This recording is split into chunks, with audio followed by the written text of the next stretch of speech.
Sri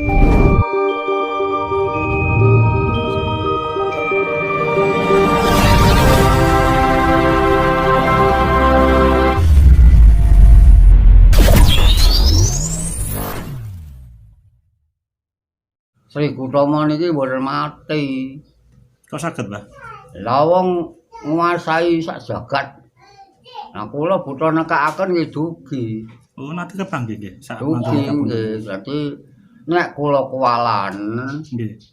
ngadepi napa mawon, kula nyuwun bantuan Bapak panuntun Sri Kutama ngadepi niki supaya aman, supaya mboten enten masalah napa-napa. Nggih dugi temenanan. Dugi wujud niku, Mbah? Mboten wujud namung secara Swara. secara sanepa ngoten lho. Secara tangan sing ndi sing gerak nek tangan gerake iki dhewe-dhewe nek gerake siji palsu nek sing gerake driji tengah niki temen. Niku diteges malih. Gerak kaping setunggal nggih palsu nek ilang. Nggih. Gerak kaping kalih nggih palsu nek ilang, nek kaping 3 tasik tetep gerak niki asli ngoten. Dadi menapa leres gerakan siji tengah kula niki palingane Bapak panuntun Sri Kutama nek kula niku jam niku nek nyuwun bantuan Yang Maha Kuwasa nggih ngoten sami mawon.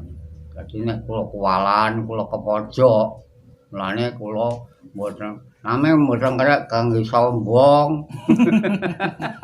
Cuma iso ngono-ngono sombong. Damel nek pas niku Mbah nggih, pas darurat mawon nggih. Nggih, dadi kudu ngalah, mergo Gusti Allah niku wajibe bagus ati kudu ngalah. Ora kena sombong. Mergo tiyang sak donya niku sami mawon, tegese sami bakale padha. Lah nek dibaca mboten cerdas. Dina parawan mboten niku wonten sing bantu. Nek sing bantu mboten teko, alah nggih boblos. Anten pencak silat nggih. Nggih. Teng niku teng ngene Maibit niku. Nah niku dibereke watu ora apa-apa. Saya apa-apa gak apa-apa. Nah anake niku kandha-kandha pakane.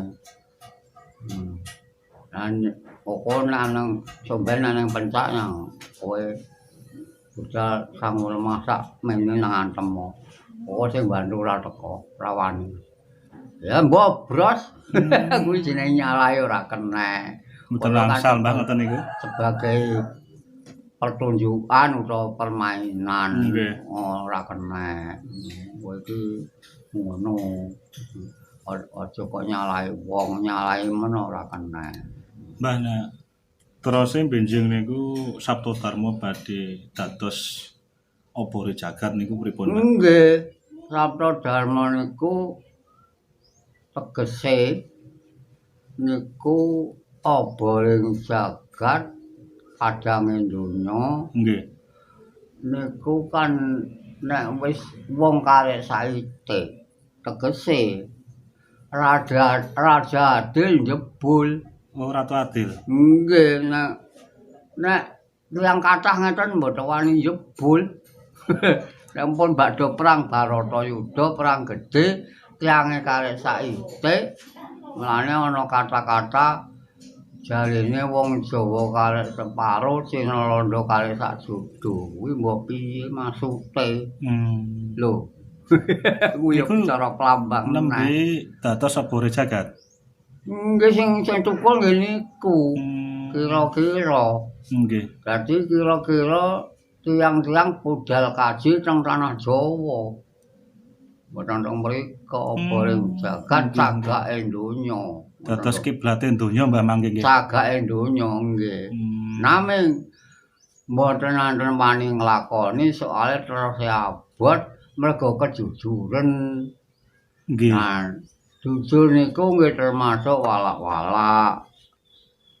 Anten sing diarani Duru Sembodo, tegese Duru Sembodo gerah pantas. Ya aja ditemeni to, nek jujur ya saithik-saithik. Mulane alif niku kalih siji alif kenceng, sing setunggal alif bengkong, sing kathah niku sing manggen alif bengkong.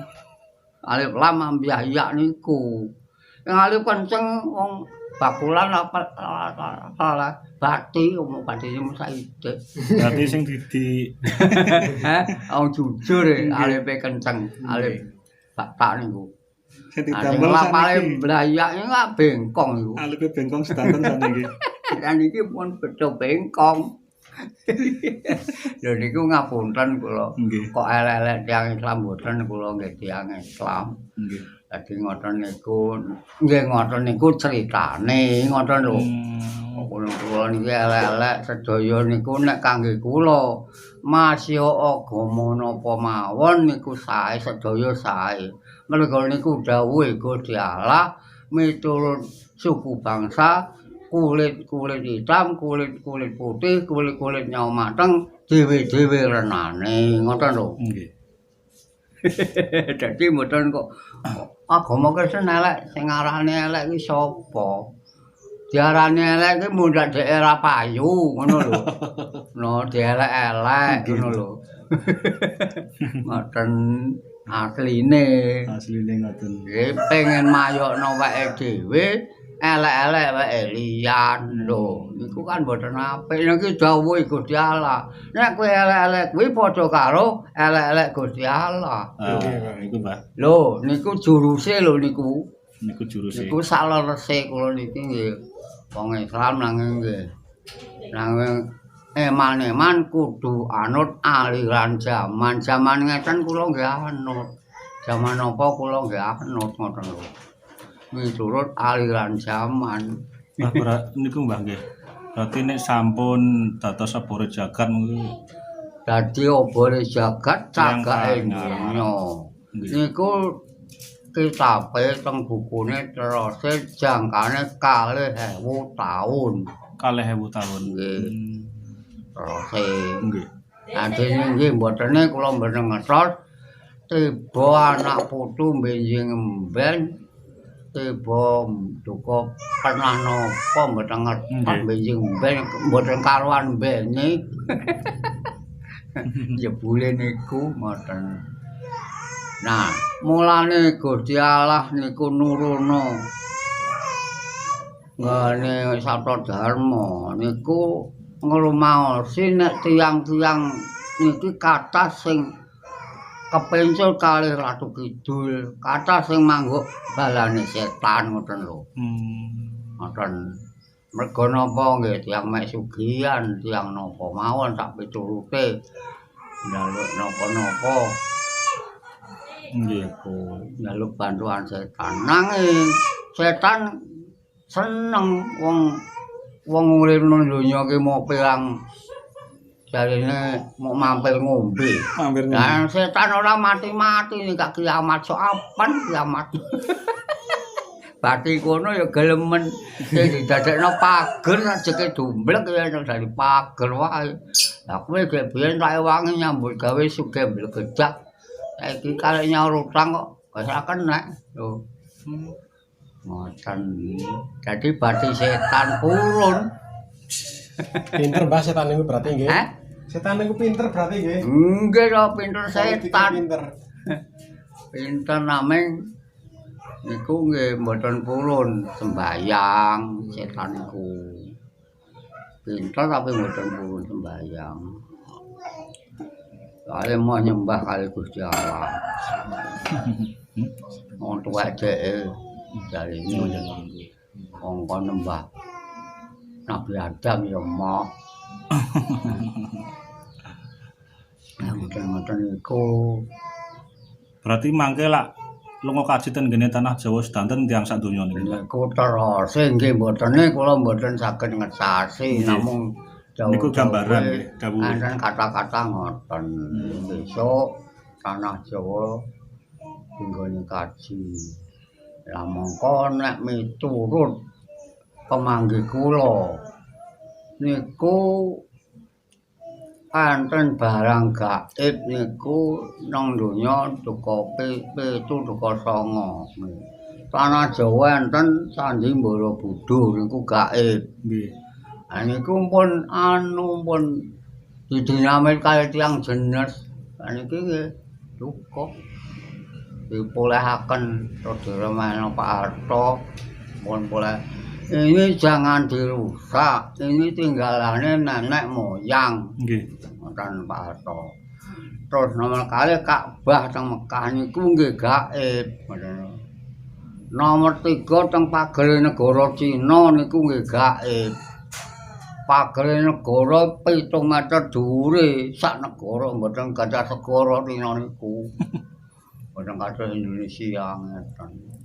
Dadi Cina ini pagere negara gaib teng Jerman nggih enten kula mboten pathah apal. Nggih, kathah apa? Rada apal. Di sing kula sumerepe nggih ya Candhi Borobudur, Ka'bah, kali pagere negara Cina niku. Niku sinten Mbah sing mendirikan pertama niku Borobudur? Nggih kerajaan biyen lho. Kerajaan zaman niku lho. Raja to memerintahkan. Borobudur niku papan penae cukup pundi kula nggih mboten ngertos. Niku wonten Candhi Loro Jonggrang. Candhi Loro Jonggrang. Sing Prambanan ya? Prambanan cukup pundi? Nggih, Prambanan niku, Pak. Lah niku kan tiyang namine Bandung Bondowoso niku ajeng ngrabi Dewi Loro Jonggrang. Purun dirabi nanging kon gawekno Candhi Sewu suwengi kudu bar. Lah kae kahanan saking nolak samar kalih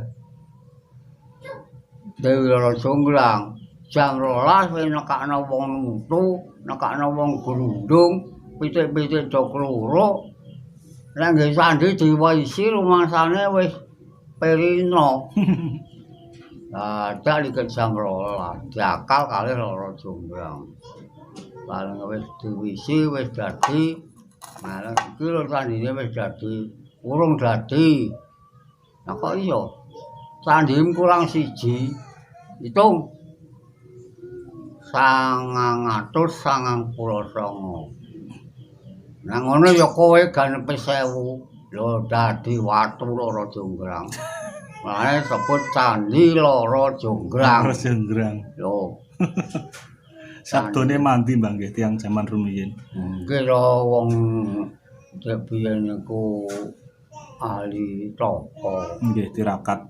Bandung Bondowoso nek gawe candhi kudu suwengi dadi dibantu setan kan.